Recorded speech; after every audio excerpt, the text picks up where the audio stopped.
సుజాత, అమ్మగారు నువ్వు పనిచేస్తూ ఉండు. నా ఫోన్ పాడైంది, బయటికెళ్ళి రిపేర్ చేయించుకొస్తాను. అమ్మగారు నేను చేయించుకొస్తాను కదా. అబ్బా వద్దే, నేను చేయించుకుంటా. లేదమ్మగారు, బయట చాలా ఎండగా ఉంది. ఇలా ఇవ్వండి, నేను చేయించుకొస్తాను. ఏంటో కన్నతల్లిలా చూసుకుంటుంది, నన్ను ఏ పని చేయనివ్వదు.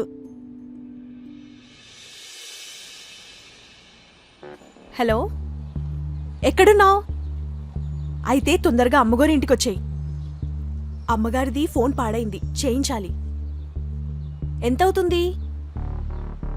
హే, 500 ఏంటి, 300 అవుతుంది. తొందరగా వచ్చేయి.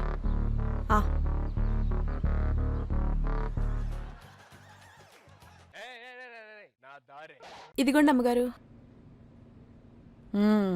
రిపేర్ అయిందా? ఎంతన్నాడు? 1500 అన్నాడు అమ్మగారు. నేను 1200కే మాట్లాడేశాను. అంతా? అవునమ్మగారు, ఈ మధ్య ఫోన్లకి రేట్లు అలాగే ఉన్నాయి. పోన్లే, మంచి పని చేసావు. మొత్తానికి బాగైంది.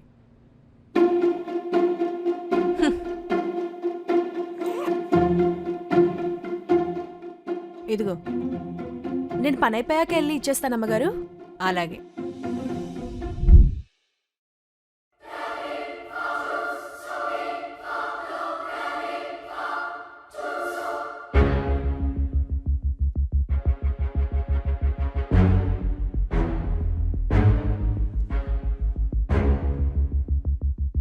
సుజాత, అమ్మగారు, నా చైన్ కనపట్లేదు, నువ్వేనా చూసావా? చైనా? ఏం చేయనమ్మగారు, ఇక్కడేం లేదు. పొద్దునుంచి కనపట్లేదే. ఏమో అమ్మగారు. సరే, నీ పని చూసుకో.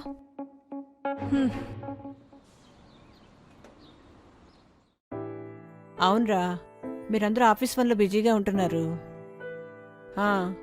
ఇక్కడ నేను చాలా బాగున్నాను. సుజాత నన్ను సొంత తల్లిలా చూసుకుంటోంది. అందుకే దానికి ఈ పండక్కి చీర కొన్నాను.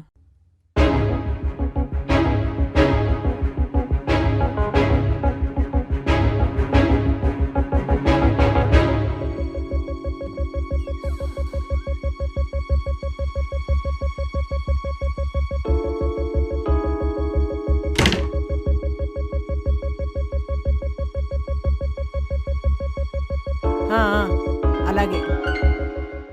సరే, సాయంత్రం చేస్తాను. అమ్మగారు, పని అయిపోయింది అమ్మగారు, నేను బయలుదేరుతున్నా.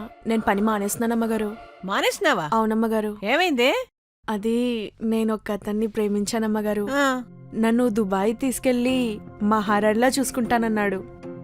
దుబాయ్కా? అవునమ్మగారు. సరే, ప్రేమించానంటున్నావు, జాగ్రత్త. సరే, అక్కడ ఏం అవసరమైనా నాకు ఫోన్ చెయ్యి. సరే అమ్మగారు, వస్తానమ్మగారు. ఉండు. ఇదిగో ఉంచుకో, దేనికైనా పనికొస్తుంది. ఓకే అమ్మగారు. చూడు, నీకు ఎటువంటి అవసరమైనా నాకు ఫోన్ చెయ్యి. ఓకే, మర్చిపోకు. వెళ్ళు.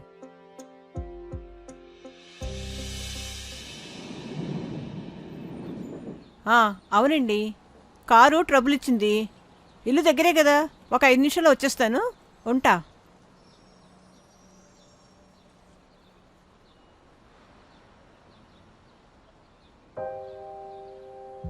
అదేంటి సుజాతలా ఉంది?